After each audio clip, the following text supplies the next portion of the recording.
गौतम खटकर आता पावलेला असं आणि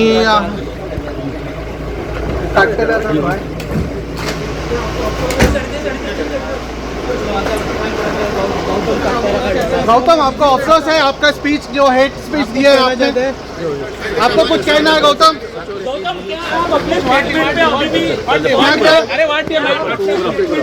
अरे तो किलो लगभग सकता है, क्या हुआ?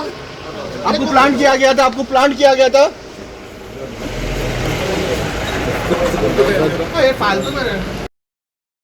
गोंयकारपण, गोंयकारांचो गोंयकारा खातीर।